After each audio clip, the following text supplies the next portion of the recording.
For an order block, something that we really need to see is a sweep of liquidity and then a move down. So in this example, we have a swing high right there. We always need a swing high to be swept, okay? Otherwise, everything else is not really valid. So we have a swing high right there. Then we see the sweep of liquidity. So if I just draw liquidity right there, something like this. So we see that sweep of liquidity. Now let's just say, for argument's sake, that all of this is green. It's a series of green up close candles. So the first criteria you need to see is that sweep of liquidity, okay? Then the moment the order block actually, in a way, switches on or is valid is once this green up close candle or the series gets traded past. So we swept liquidity number one, okay? That's the number one criteria. Now, once the last green or last series of green up close candles gets broken through, such as this, then this order block is valid. Yeah, so there's two ways. Obviously, the higher probability is to see that sweep of liquidity. Now, if there's an energetic move, like a really energetic move, like, you showed me in your example, then those last two down close candles are very, it's more of a demand zone order block. I mean, they're basically the same things in terms of that is where the orders kicked in. So automatically, it's a very good area in price to get in to a trade. Okay? So the sweep of liquidity just makes it more higher probability. Exactly. And most of the time, there will be a sweep of liquidity. And if it's not, right there, maybe if you look to the left, there'll be something like, I don't know, something like this going down. Then there'll be a sweep of liquidity right there. So I'll just delete that. There.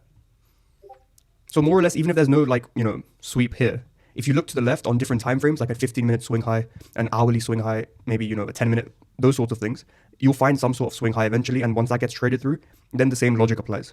The moment the green candle gets traded past, order block is, it switches on in a way, to keep it simple. So let's just look at this example. Okay. So this is our sweep of liquidity, swing high, right there. We trade past this. Okay, so this is that series of up close candles I was talking about, right? So and it starts here, the series of up close candles, right here. And remember, use the bodies. So right there.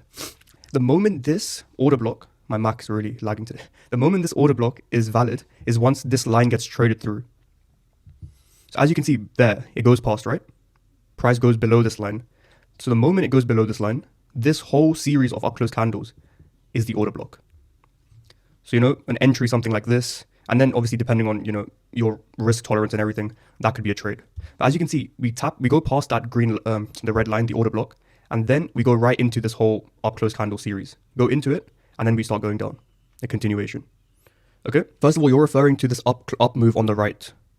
Yes. Yep. And then you're referring to those two down close candles with the large wicks next to it. Yes. Yep. So, yeah, that would be an order block. So the two down close candles would be the order block. Yeah, that would be an order block, those two down close candles. But that's more, I would say, a very precise order block. Essentially, all those down candles on the left, which you can see, they're like the big ones, all of that would actually be the order block. Yes. Right? All of that would actually be the order block, but... So all of that would be Yeah, exactly. But that is a very big order block, right? So if you want a more precise order block, then you're correct in saying that those two down close candles before this big up move would be the order block. I would take the last two down close candles before that up move, just because it's precise. And also, if I take, all of those down close candles, it's a very, my entry and stop loss and everything will be very big, especially my stop loss, right? So my 1 to 2 risk to reward will be huge. Now, depending on the time frame and everything, it might get hit, it might not. But if you're looking on, like, let's say 15-minute, and your stop loss is, let's say, 20 pips plus, a 1 to 2 is what, 40 pips? So, you might not hit that 1 to 2. Now, in terms of psychology, 100%, it'll be, it'll be good because you'll have a larger stop loss. So, your psychology will be better. But I think a more precise entry, such as the two down close candles behind this large up move, would be better.